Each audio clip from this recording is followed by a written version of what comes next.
The 7 Enlightenment Factors. Again, bhikkhus. A bhikkhu dwells contemplating phenomena in terms of the 7 Enlightenment Factors. And how, bhikkhus, does a bhikkhu dwell contemplating phenomena in terms of the 7 Enlightenment Factors? Here, bhikkhus, when there is the mindfulness enlightenment factor in him, a bhikkhu understands there is a mindfulness enlightenment factor in me. Or when there's no mindfulness enlightenment factor in him, he understands there's no mindfulness enlightenment factor in me. And he also understands how the unarisen mindfulness enlightenment factor arises, and how the arisen mindfulness enlightenment factor comes to fulfillment by development. When there is a discrimination of phenomena enlightenment factor in him, a bhikkhu understands there is a discrimination of phenomena enlightenment factor in me. Or when there's no discrimination of phenomena enlightenment factor in him, he understands there's no discrimination of phenomena enlightenment factor in me. And he also understands how the unarisen discrimination of phenomena enlightenment factor arises, and how the arisen discrimination of phenomena enlightenment factor comes to fulfillment by development. When there is an energy enlightenment factor in him, a bhikkhu understands there is an energy enlightenment factor in me. Or when there's no energy enlightenment factor in him, he understands there's no energy enlightenment factor in me.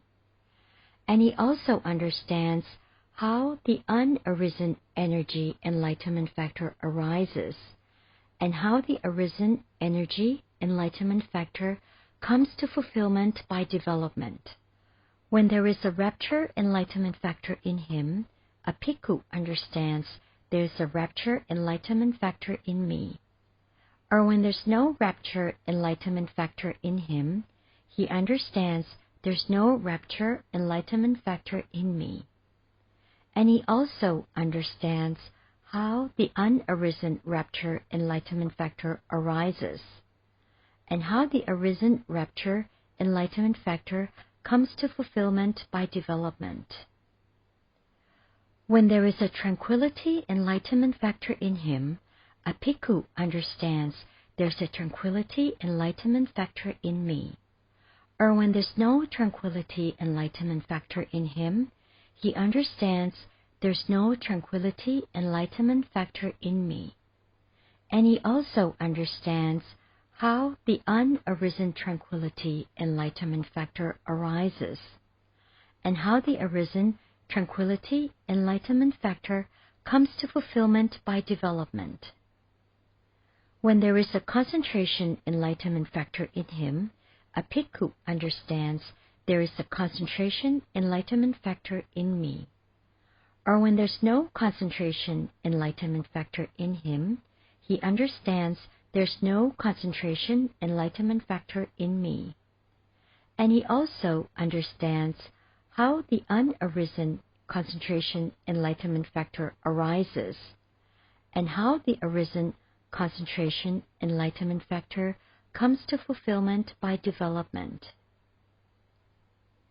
When there is the equanimity enlightenment factor in him, a bhikkhu understands there is an equanimity enlightenment factor in me. Or when there's no equanimity enlightenment factor in him, he understands there's no equanimity enlightenment factor in me.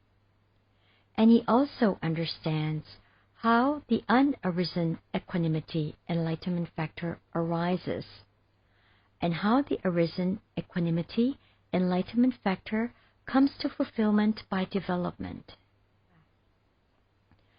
In this way, he dwells contemplating phenomena internally, or he dwells contemplating phenomena externally, or he dwells contemplating phenomena both internally and externally, or else he dwells contemplating in phenomena its nature of arising, or he dwells contemplating in phenomena its nature of vanishing, or he dwells contemplating in phenomena its nature of both arising and vanishing, or else mindfulness that they are phenomena is simply established in him to the extent necessary for bare knowledge and repeated mindfulness, and he dwells independent, not clinging to anything in the world. That is how a bhikkhu dwells contemplating phenomena in terms of the 7 enlightenment factors.